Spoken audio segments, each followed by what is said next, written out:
A principios de nuestro siglo, con el terrible estallido de la Primera Guerra Mundial, se modifican los cánones dentro del sistema del arte en un corte abrupto, en el cual se instauraron los movimientos de nuestra vanguardia dentro de la contemporaneidad artística. El signo fundante y paradigmático se basa en la abstracción, en la cual se concentran infinitas indagatorias estéticas que se extienden en diferentes direcciones, como el cubismo, el futurismo, el constructivismo soviético, el suprematismo, el vorticismo, la experiencia de los artistas ligados al Bauhaus. Todos estos movimientos hacen desaparecer la imagen de la figura humana en la iconografía de las bellas artes. La abstracción es la no representación de nuestra conciencia de la realidad circundante dentro de la obra de arte. Al desaparecer las figuras, las obras abstractas se los denomina como no figurativas, en una contraposición con la pintura y con la escultura, que representan elementos que encontramos en la realidad, que se va haciendo figurativa en su propio origen. La figura no nace, se hace, es una construcción. El arte concreto, en su necesidad objetual abstracta, como concepción racional de representación de lo irracional, suprime toda injerencia de los fenómenos de representación del naturalismo, reemplazándolo por una nueva expresión constructiva de lo concreto. En la Argentina aparece la abstracción pura en el año 1944, con la aparición de la revista Arturo, que señala el comienzo de la abstracción en el arte geométrico argentino, en un movimiento vanguardista que provocaba al conservadurismo local que imperaba en el arte argentino en la década del 40. Alrededor de la revista Arturo se agrupaban artistas plásticos y poetas: Arden Quinn, Gyula Kosice, el poeta Edgar Bailey, Rod Rothfuss, Tomás Maldonado, Ennio Yomi y Martín Blasco.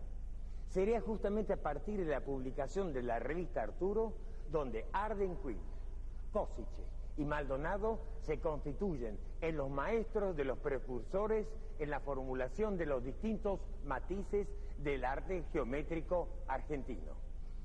Había una idea de que toda la tradición pictórica estaba sujeto al concepto de que el cuadro era una ventana. Es decir, del exterior uno penetraba al interior a través de esta ventana. La idea era una contrapropuesta de crear la forma desde el interior al exterior, en la cual la ventana y el marco eran los límites en el exterior de la obra misma, que al poner el interior afuera anulaba la convención del marco-ventana, produciendo su disolución en un marco exterior recortado. Quisieron hacer una maqueta, el grupo de Kosice, de Arden Quinn, etcétera, sobre este tema, la cual finalmente no se realizó, pero siguió como idea fundacional para los posteriores conceptos de invenciones, incluso la invención creación. Posteriormente quedó aislado el concepto de invención, es decir, reemplazaron la palabra creación por invención. El artista concreto inventa y crea. Además, estos artistas concretos buscaban un verdadero arte universal y borraron todo tipo de romanticismo y emotividad. Todo lo instintivo y especialmente lo metafórico, fantástico y surreal, en una afirmación de una estética científica dentro de una ideología materialista. Su enemigo fundamental parecía ser el surrealismo. Gyula Kosice crea el movimiento Madí en 1946, donde el surrealismo y el expresionismo son desechados, incorporando al movimiento un espíritu matemático, cerebral y dialéctico.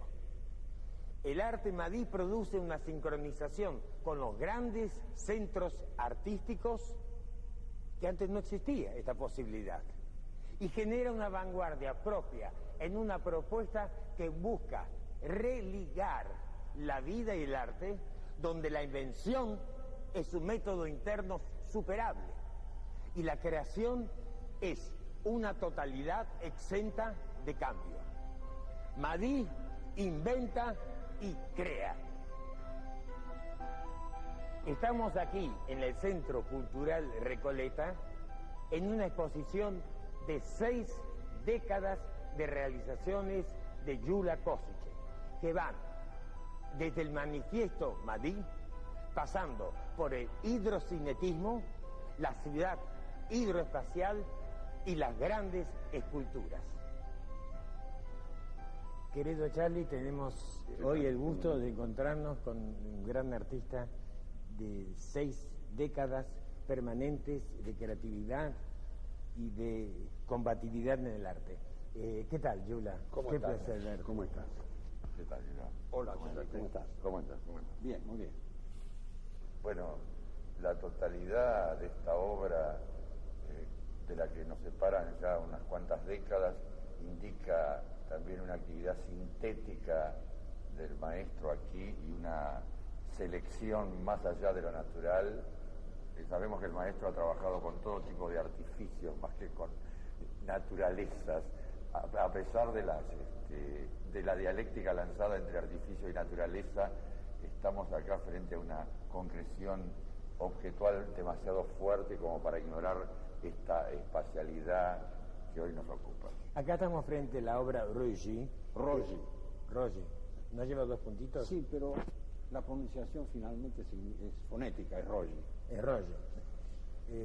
Bueno, estamos con esta obra Rogi, que es una obra paradigmática del tiempo de la revista de Arturo y de la creación del grupo Madí. ¿Qué nos puede explicar sobre esta cultura? Rogi tiene una ventaja. Primero que es pre-Madí, porque el manifiesto Madí yo lo redacto en el año 46, sí, y esta obra pertenece al año 44. De manera que, por su articulación, por su propuesta de movimiento, se adelanta todo el cinetismo en toda Latinoamérica. Hay una consecuencia total con respecto a lo que hago posteriormente a partir de esta obra, que es la articulación y el movimiento. El arte no es la aprehensión directa de la realidad. El arte finalmente tampoco es una propuesta de pura emotividad. Se engloban muchas cosas y probablemente el arte sea la moneda de lo absoluto. Entonces, ¿vos pensás de que una definición del arte en todo caso sería transitoria y no, digamos, efectiva o con una solidez? Se va mutando la concepción. Por supuesto, no solamente eso. Dentro del artista mismo. Exacto. Pero no nos olvidemos que cuando yo digo que es la moneda de lo absoluto, significa que además también está fragmentada. Este es un absoluto fragmentado. La relación que tiene con la vida, o con el cosmos, o con la naturaleza, difieren de los conceptos de cada artista.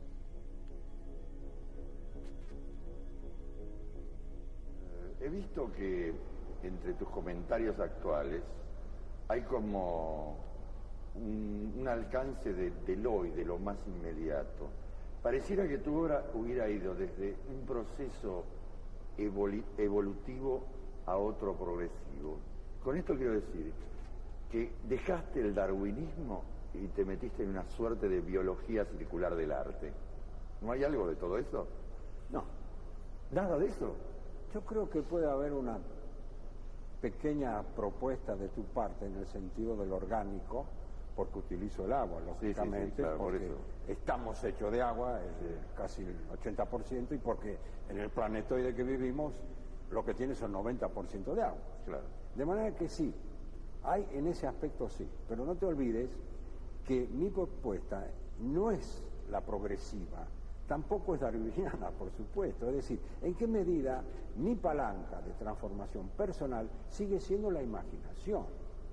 Pero evidentemente tengo las décadas bien prefijadas en las cuales hice determinadas obras que me inspiraron muchísimas cosas y que me dejaron la libertad personal para expresar.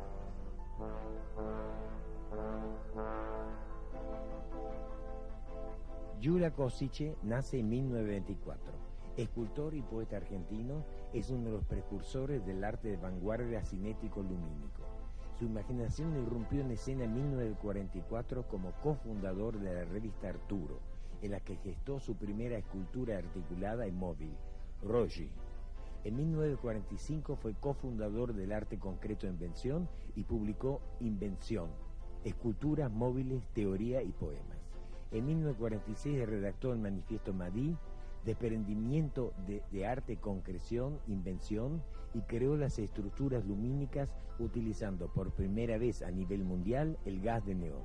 2 años después realizó en París la exposición de arte Madí, representando a la Argentina en el Salón de Réalité Nouvelle.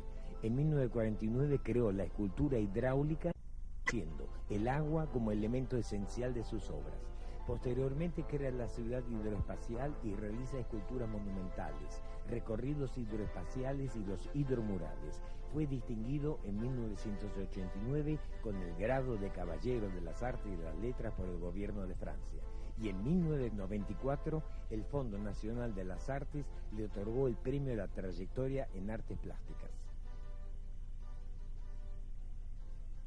En esta búsqueda de los materiales, en esta última etapa tuya, que es la de los metales, ¿este material conduce plenamente a la realización de tu obra entre mente, mano y proyección, que vendría a ser como un resumen de todas las obras anteriores en un imaginario de la obra plástica tuya? Mira, Federico, yo diría de que aún ahora que estoy haciendo las obras en acero inoxidable, me interesó para cubrir ese déficit, digamos, de la relación ciudadano y espacios abiertos, y que es un material que resiste la intemperie. Claro.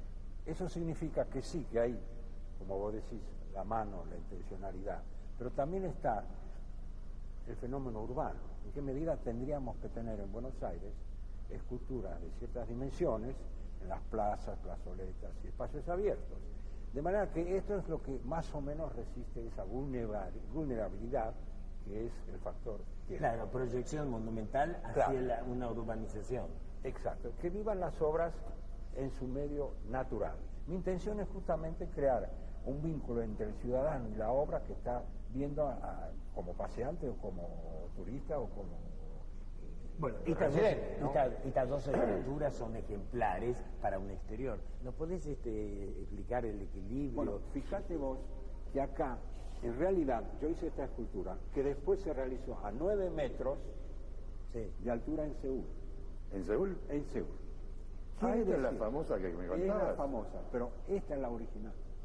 Cuando vino el jurado, que estaba también tu amigo y nuestro amigo común, Restaní y otros más, en aquel momento estaba también el director del Museo del MoMA, entonces yo lo hice con el criterio de que la gente, a partir de rodear a la escultura, la circulación, llamémosle así, pudiera transitar adentro, que sea una escultura penetrable, Claro, sí. Entonces la gente sí pasa por acá. Además le puse simbólicamente una gota de agua que permanentemente que permanentemente se movía en el original. El elemento no estaba, que tipifica tu obra. Está en la realidad, está en la realidad. No, eso no lo abandono nunca. Y vemos esta otra, que es un equilibrio maravilloso. Yo quise hacer algo a partir del júbilo de vivir. Así de simple. Y me salió esto. Y se llama júbilo. Y se llama júbilo. Y conduce una suerte de goce esférico. ¿Qué es esto? Bueno, yo estoy en la geometría de la curva. Imagínate que para mí la esfera es como un cosmos, digamos, que está emitiendo ciertas señales también de vida. El agua es uno de los 4 elementos que se basan para las posibilidades de una sobrevivencia de la raza humana. ¿Cómo se integra el agua en tus obras? Bueno, en principio, como te dije antes, es origen de vida, el agua. Y en mi caso yo lo que quise es arquitecturizar el agua a través de una transparencia determinada, también utilizando el color, la semiesfera y un jet que de alguna manera dialoga con la vida. ¿Por qué? Porque yo me había acercado un poquito en esta que más bien. Hay una especie de azar tratando de corregir al azar. No sé si me explico. Entonces, claro, interviene la forma, interviene el plexiglas, interviene el agua, pero también está lo otro. Pero también un elemento que interviene, desde mi punto de vista, la memoria de Heráclito. Nunca vuelve a pasar por el mismo lugar este elemento. Muy bueno eso.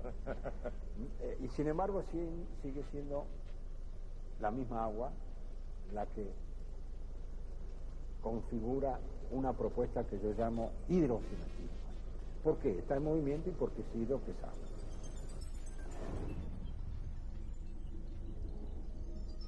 Querido Gyula, estos proyectos son utópicos, hábitats para escapar de la polución, de la contaminación de esta tierra que se está deshaciendo, y al mismo tiempo de la utopía pasan también a una posibilidad que es la de hacerlos realidad, y que ya con estos proyectos de la NASA se hacen factibles. Vos has presentado este proyecto de la NASA. La propuesta fue desde un comienzo, como te decía antes, el hombre no ha de terminar en la Tierra. Entonces había que hacer maquetas para conformar esa posibilidad. Y lógicamente tuve que recurrir a la tecnología para saber efectivamente si es posible la sustentación a 1500 metros o 2000 metros de altura. Que la gente está muy confundida creyendo que está fuera de la estratosfera. No es así. Y por fusión nuclear es posible la sustentación. Y la cristalización del agua para poder mantener... Exacto. Pero acá interviene un elemento muy importante, en la medida que cuando yo presento unos slides, me dice que sí es posible, pero que no es redituable. Entonces yo le pregunto, ¿qué quiere decir no redituable? Porque es enormemente caro la fusión en frío, y es imposible porque todavía faltan algunos detalles con respecto a la sustentación.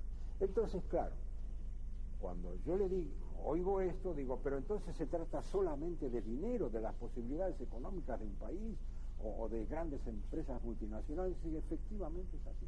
Entonces, si se trata de eso, le digo, ¿y por qué no dejamos de fabricar durante 24 horas armas para la guerra? Y se empezaron a reír.